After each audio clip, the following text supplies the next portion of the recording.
Now, point 18 here, we're kind of getting off of business almost. We're kind of getting off of business, moving into some family. I don't think getting personal. It's like Ricky Lake here or something.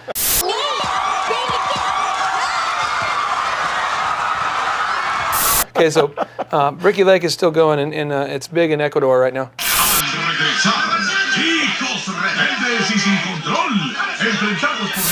And Costa Rica. I was just in Ecuador. Really? Really? I didn't. Well, you probably weren't paying attention on that. I wasn't paying attention. Okay, now maximum number 18 in honor of Peyton Manning, right? Isn't that the number he wears? I like that. Yeah, nice. Now, here's the deal.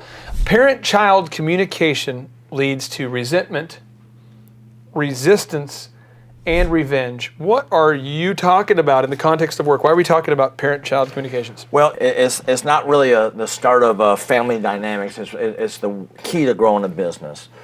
And your success, Mr. Entrepreneur, Miss Entrepreneur, your success is going to come by the degree you're able to engage the hearts and minds of the people that work with you. And so there's a certain kind of communication that engages the heart, engages the mind, and there's that disengages. The type of communication style that engages is adult to adult, where one adult will speak respectfully to the other adult, even if they're like the big bad boss and they're the new kid on the totem pole, okay, brand new kid on the block. All right, there's still a respect going back and forth. It's all done above board, adult to adult, and it's built on respect. It's built on engaging your heart. I have a funny story for you about a business that's no longer around, but I'll call it something. I'll call it the Horseman. It rhymes with the Horseman, but it's out of business now. It was my first job, and I remember the boss. He used to run around and he would drink vodka during the day. You know, he's sipping on vodka during the day.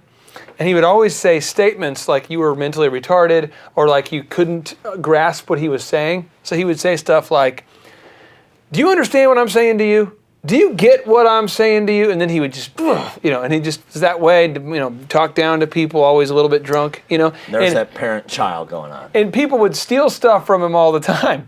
And so he used to come into work and he would say, "Do you guys know who egged my car?" And we're all like, "We don't know who that person is." Or, "Do you guys know who," and people were always messing with him because he was like so demonstrative. He talked down to people and he was such Very a bad, condescending. and so people wanted to fire back in a way they could. But there was never a week that went by without someone messing with him. It's interesting. I see that, maybe not that extreme. Right. But I see it in businesses all the time where you have an owner who's like, "Hey, can you get that phone for me? Can you make that call for me? Do you understand what I'm saying to you?" And they talk down to their staff. Hey, come here. Hey, listen to me when I'm done. So that's the parent-child, and so that's the disengaging thing. What happened, and so what happens here is what the 3 hours is a good friend of mine. He's in a better place now. As Brian Clemmer taught me this, called the 3 hours, where when you create that parent-child relationship, it creates that resentment or that negative feeling like, you louse. And it creates a resistance. Instead of being open to work with you, I want to create a resistance. I want to destroy what you're doing. So I'm going to figure out a way to get revenge to you, against you, by not showing up, by acting like I'm working but really not, by disengaging customers instead of getting them involved in it. There's all kinds of revenge that happens. Now, you said Brian Clemmers. How do you spell that?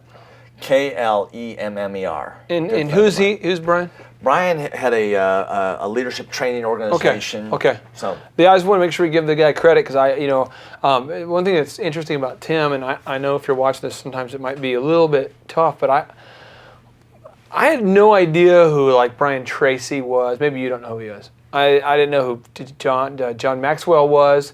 I didn't know. I kind of like sometimes thought at a third grade level. And so what we want to do is make sure we break it down for you and keep it really, really simple. And so if someone wants to find Brian, does he have a book or something that he wrote or anything they can research more on? Yeah, he's got. You go on Amazon, just Google it. If how-tos were enough, we'd all be skinny, rich, and happy. That's where that concept is found in there. And it's a book that I helped to edit, and cool.